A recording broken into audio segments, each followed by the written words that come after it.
Shalom, saudara sekalian, kembali kita berjumpa dalam momen Word from Heaven.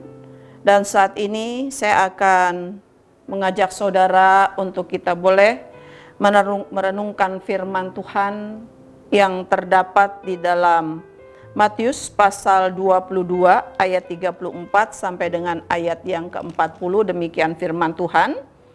Ketika orang-orang Farisi mendengar bahwa Yesus telah membuat orang-orang Saduki itu bungkam, berkumpullah mereka, dan seorang dari mereka, seorang ahli Taurat, bertanya untuk mencobai dia, "Guru, hukum manakah yang terutama dalam hukum Taurat?" Jawab Yesus kepadanya, "Kasihilah Tuhan Allahmu dengan segenap hatimu, dan dengan segenap jiwamu, dan dengan segenap akal budimu. Itulah hukum yang terutama dan yang pertama, dan hukum yang kedua yang sama dengan itu ialah, kasihilah sesamamu manusia seperti dirimu sendiri. Pada kedua hukum inilah tergantung seluruh hukum Taurat dan kitab para nabi." Saudara yang kekasih di dalam Tuhan, saya memberikan tema dalam momen ini, yaitu kasih adalah identitas Kristiani. Saudara yang kekasih di dalam Tuhan, kalau tadi Tuhan Yesus dicobai oleh ahli-ahli Taurat, orang Farisi dan golongan Saduki tentang kasih, saudara. Orang-orang itu bertanya, hukum mana yang terutama? Yesus dengan penuh hikmat berkata, mengasihi Tuhan dengan segenap hati, dengan segenap jiwa dan segenap akal budi, dan ada hukum yang sama, yaitu mengasihi sesama manusia sama seperti diri sendiri. Artinya begini saudara, saya dulu saya sering mendengar kata kasih dari orang Kristen.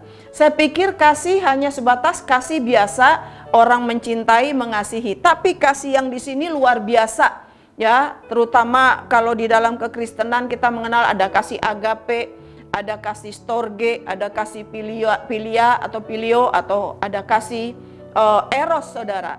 Kasih eros, kasih yang dua muda-mudi yang sedang bercinta. Philia itu kasih sama saudara, storge itu kasih antara orang tua dan anak, dan khusus kasih agape, yaitu yang saya ingat ada satu ayat dalam Yohanes 3 ayat 16, karena begitu besar kasih Allah akan dunia ini, maka ia mengaruniakan putranya yang tunggal, sehingga setiap orang yang percaya kepadanya tidak binasa, melainkan hidup yang kekal.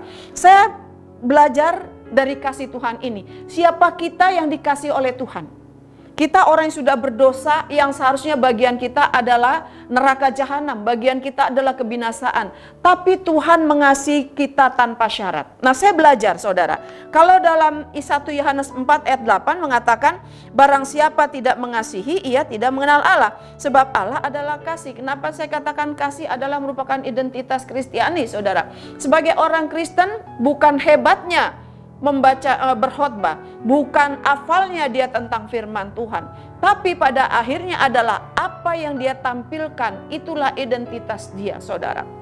Jadi saudara yang kasih dalam Tuhan, kalimat ini kejam sebetulnya. Dalam 1 Yohanes 4 ayat 8 dikatakan, barang siapa tidak mengasihi tidak mengenal Allah. Berarti sehebat apapun seorang tokoh-tokoh teologi, seorang dosen-dosen teologi, seorang pakar-pakar agama, bahkan dia seorang pendeta, kalau dia hanya bisa menyampaikan teori, sama seperti orang Farisi, orang Saduki, ahli kitab, dia hanya bisa ceramah dan mengajar, tapi dia tidak melakukan kasih, itu dikatakan dia tidak mengenal Allah. Itu saudara yang kasih dalam Tuhan, mari kita hidup di dalam kasih. Kasih yang ada, yang Tuhan karuniakan pada kita, kasih agape, yaitu kasih tanpa syarat. Supaya apa saudara? Dalam melayani, dalam kehidupan sehari-hari banyak tantangan, tetapi dengan kasih agape, kasih yang tak peduli, saudara, pasti kita akan dapat dengan mudah mengasihi siapapun, dan sampai pada akhirnya kita membawa dia kepada Yesus Kristus sebagai Tuhan dan Juru Selamat.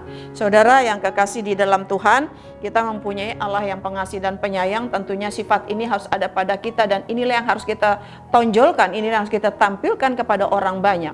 Orang Kristen identik dengan kasih. Mari saudara, kita bukan hanya belajar firman, bukan hanya tahu firman, bukan hanya hafal firman, tetapi mari kita menjadi pelaku firman supaya kasih itu nyata dalam kehidupan kita sehari-hari. Nah, saudara yang kekasih di dalam Tuhan, Ya, jika ada Bapak, Ibu, Saudara, Saudari yang membutuhkan dukungan doa atau konseling untuk pergumulan yang dihadapi, baik pribadi maupun keluarga, silahkan WA ke nomor yang tertera di bawah ini. Tim doa dan tim konseling GKRI Diaspora City Center dengan senang hati akan menghubungi Anda. Mari kita berdoa.